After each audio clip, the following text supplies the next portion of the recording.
వరుస విజయాలతో దూసుకుపోతున్న భారత్ బంగ్లాదేశ్ పై ఘన విజయంతో ఆసియా కప్ ఫైనల్లో ప్రవేశించింది.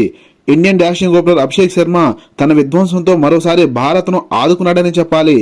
ఎందుకంటే అవుట్ఫీల్డ్ స్లోగా ఉండటం, ఆ పైన బౌండరీ రావడం కష్టమైన వేళ అభిషేక్ శర్మ బంతిని బలంగా బాదుతూ చెలరేగిపోయాడు. ప్రత్యర్థిపై ఆధిపత్యాన్ని కొనసాగిస్తూ భారత స్పిన్నర్లు బంగ్లాదేశ్ ను చుట్టిపడేసి తమ సత్తా చాటారు. మ్యాచ్ వివరాలకు వెళ్తే టాస్ గెలిచిన బంగ్లాదేశ్ మొదట బౌలింగ్ తీసుకుని భారత్ ను బ్యాటింగ్ ఆహ్వానించింది. దుర్భేద్యమైన ఫామ్ లో ఉన్న భారత ఓపెనర్స్ మొదటి 3 ఓవర్లు జాగ్రత్తగా ఆడారు. ఆ తర్వాత అభిషేక్ శర్మ సిక్సర్లతో హోరెత్తించాడు. మరో ఎండ్లో కొంతమేర దాటిగాడే ప్రయత్నం చేసిన శుభ్మన్ గిల్ 29 పరుగులు చేసి వెనుదిరిగాడు. పరిస్థితులు ఎంతో కఠినంగా ఉన్నప్పటికీ అభిషేక్ శర్మ మాత్రం 37 బంతుల్లో 6 ఫోర్లు 5 సిక్సర్లతో 75 పరుగుల కీలక ఇన్నింగ్స్ ఆడి రనౌట్ గా వెనుదిరిగాడు. బంగ్లా స్పిన్నర్ రిషాద్ 2 వికెట్లు తీసి రాణించడం, ఆ పైన భారత్ చకచక వికెట్లు కోల్పోవడం భారత్ భారీ స్కోర్ చేయలేకపోయింది.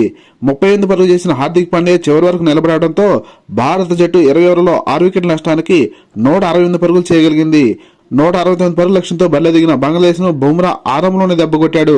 ఇండియన్ కెప్టెన్ సూర్యకుమార్ యాదవ్ స్పిన్నర్లను బరిలో దించడంతో మరింత వణికిపోయిన బంగ్లాదేశ్ చకచక వికెట్లు కోల్పోయి తీవ్ర కష్టాల్లో కూరుకుపోయింది. అయితే బంగ్లా ఓపెనర్ సాయిఫ్ హసన్ ఒక్కడు మాత్రమే భారత ఫీల్డర్లు వదిలివేసిన క్యాచ్లను సద్వినియోగం చేసుకుని 69 పరుగులు చేసి బంగ్లాను ఆదుకునే ప్రయత్నం చేశాడు. కానీ కుల్దీప్ యాదవ్ 3 వికెట్లు మరియు వరుణ్ చక్రవర్తి 2 వికెట్లు వేసి బంగ్లాదేశ్ ను కుదురుకోనేలేదు.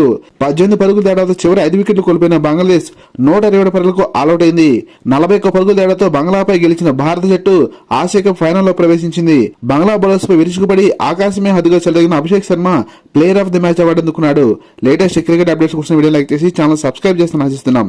Thank you for watching.